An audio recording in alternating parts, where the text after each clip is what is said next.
Bamwin from New Mexico. Am I saying your name right? Camwyn, yes. I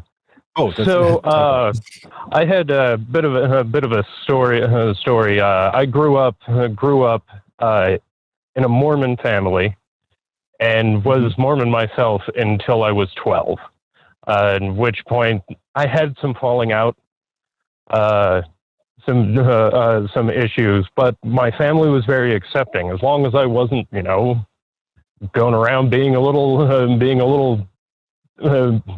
breaking rules and committing crimes. They really didn't care what I believed.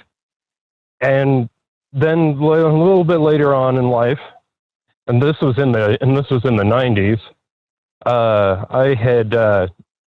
I thought I was trans, and I came out to my parents, and my parents encouraged me to explore it, and I did, and that is how I found out I was not trans.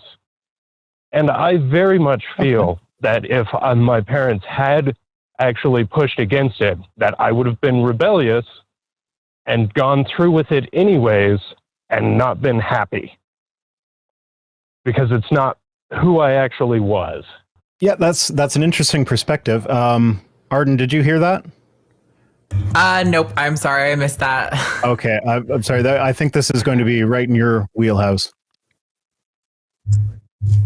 Yeah. So, growing up in the 90s, my parents were Mormon, but they were very accepting of whatever religion I wanted to believe. And then when I thought I was trans, I came out to my parents, and they embraced it, and they encouraged me to explore that. And so I did, and in doing so, that's how I found out I wasn't trans. And just learned to more embrace me for who I am. Yeah. That I don't need to change myself to be happy.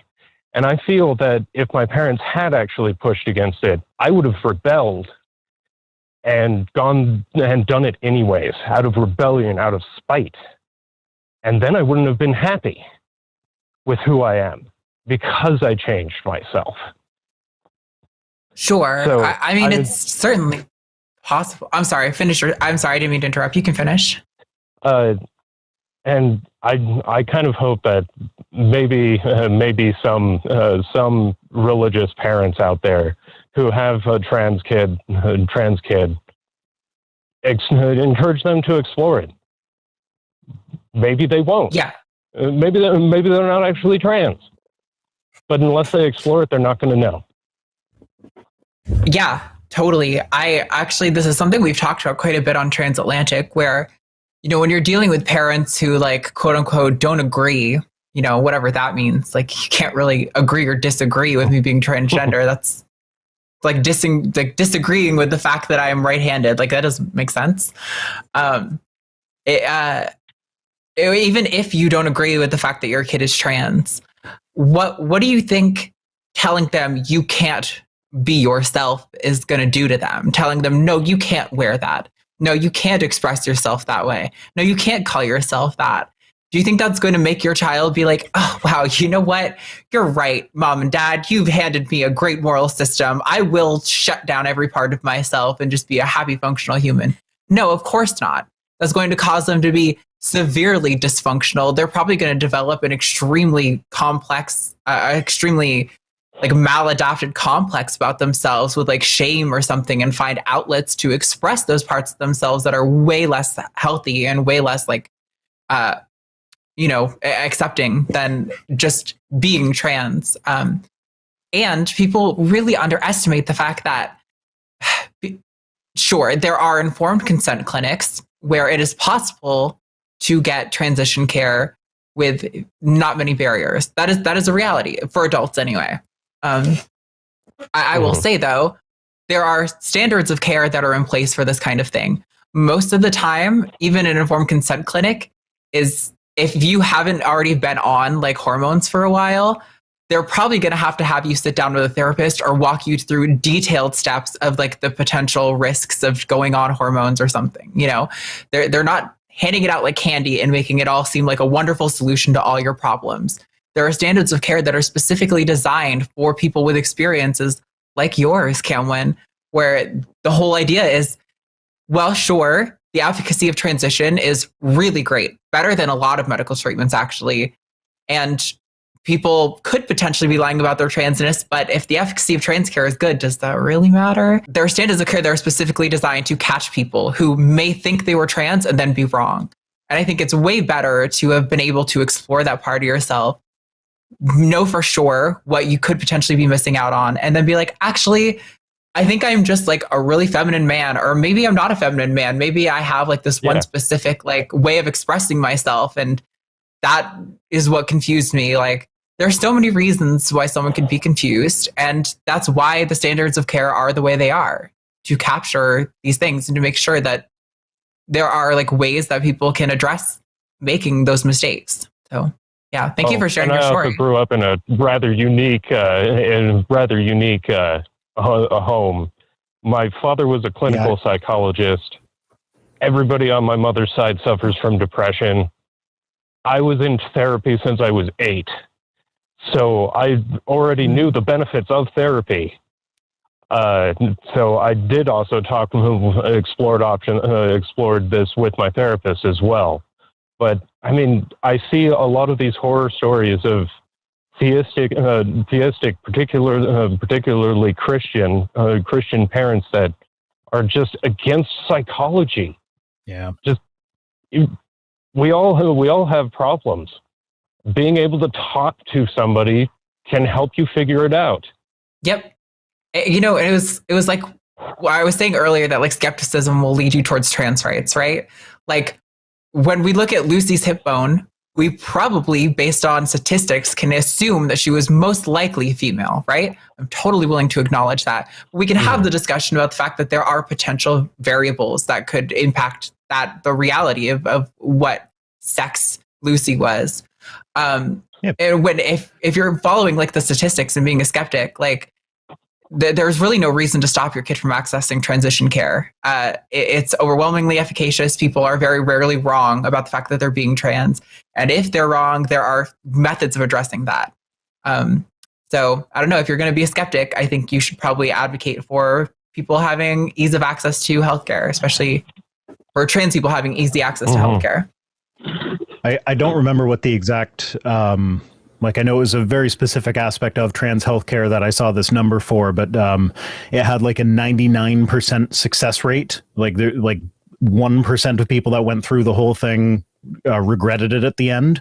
And typically a medical intervention is considered successful if there's like a 75% success rate. So for it to be 99, if anything, that says we're letting too many actual trans people slip through the cracks and holding them back. So if anything, it needs to open up a little. Absolutely. Yeah. The data I've seen is that like there is like something like 6% of like this one study of like around just under 30,000 people, like 6% detransitioned, right?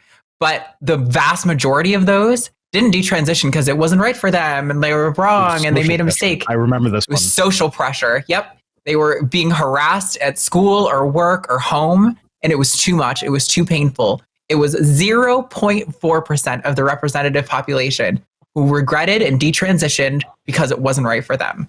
That's insane. That's insane. We never get results like that in medical care. Yeah, so I appreciate, we actually had a caller this Saturday, a parent of someone who was in your position, Camwyn, who was talking about how his daughter thought she was trans. She went through the standards of care. Then she found out, actually, I don't know if I'm a girl or a boy, and it doesn't really matter to me, but I know I don't want to transition. Awesome. That's what the standards of care are for you to find out and for it to be okay. And I think having an empathic parent who says, hey, look, whatever decision you make, wherever you choose to go, I will love you and I will support you and I will be there with you every step of the way. That's what a loving parent does. You know, you don't have to understand. You have to love and support your kid. And Absolutely. I'm just so sad that here in the United States, mental health care is almost seen as taboo. I mean, most healthcare providers that you can get through an employer don't cover mental health. Mine doesn't. Mm-hmm. Yep. Yeah. Yeah. And Yeah. on top of that, the process of getting mental health seems to be designed to be easy for someone that doesn't need mental health care. So like, Yeah. it's kind of an issue. Absolutely. Yeah. It's egregious, honestly, how many people are not getting the care they need because they don't have access or it's too expensive or what have you. But I would love to keep going on this BAM one, but we're probably going to move on. We've got a couple other callers left to get through tonight. But I appreciate you calling in and sharing your story. I think it's really awesome for people to hear that, like, you can think you're trans, decide that it's not the case for you, and your life isn't ruined. You know, you aren't a martyr for the Republican Party because you detransitioned. You can live a happy, successful, functional life. I've learned to embrace my feminine side, and that's so don't awesome. really I love care that. about labels. That's amazing. That's so great. And honestly, I think more people should think of gender that way. But anyway, that's a whole other conversation. We won't get into gender abolition on this call. Thank you, Camwyn, for calling. I really appreciate you. Thanks so much. Thank you for having me on. Right. Awesome. Yeah, I'm so glad you came back quickly for that one, because I was getting into that story, and then as soon as he got to the transitioning and detransitioning thing, it was just like, I have no lived experience with any of this. I feel like if I'm just going to be guessing at whatever I'm saying. So I was so happy for that one. It definitely is like, I don't know, hard to... people think of it as such like a dire, awful thing. And for sure, there's the potential, if you detransition, for you to have some things that change your body that you really regret and that you wish you could undo, right? That's a possibility. It's very, very, very, very small, not enough to warrant banning healthcare for all the people who need it, but it's a possibility. But most of the time, I think what really happens is people like Camwyn happen, and they learn to embrace the multifaceted sides of being a human. And they realize that, like, at the end of the day, whether you're a guy or a girl or non-binary, we're all just fucking apes, you know, who do weird things to express ourselves, like coloring our hair and putting make stuff on our face and wearing clothes. Like, it doesn't really matter, you know? So. I can't imagine disowning a child because they don't dress the way you think their gender should. Like, that's just mind-boggling to me. Yeah. Like my boys, as they were growing up, they've kind of stopped this now. They're like, occasionally it still happens, but like they used to like wear their sister's old dance costumes just to play with. It's like, yep, that's great. That's fun. You're having fun with it. You do you. It's like, I don't understand why people think this is a harmful activity. Like, no, they're just having fun. Totally. I think that's going to make such a way more confident child if they know that, like, hey, I'm a boy and I can wear a girl's dance costume and still know I'm a boy and be confident in the fact that I'm a boy. I think you're going to be way more comfortable with yourself if that's not a shame. I don't remember if it was last year or the year before, but he was actually he was Hermione Granger for Halloween. Oh, no way. That's awesome. That was awesome. It actually got him into some trouble at school, not because they objected to the costume, but because he was so easily identifiable as the one boy that was dressed up as a girl for school, that the person that called the school to complain about this boy dressed as a girl playing on their yard on the way to school.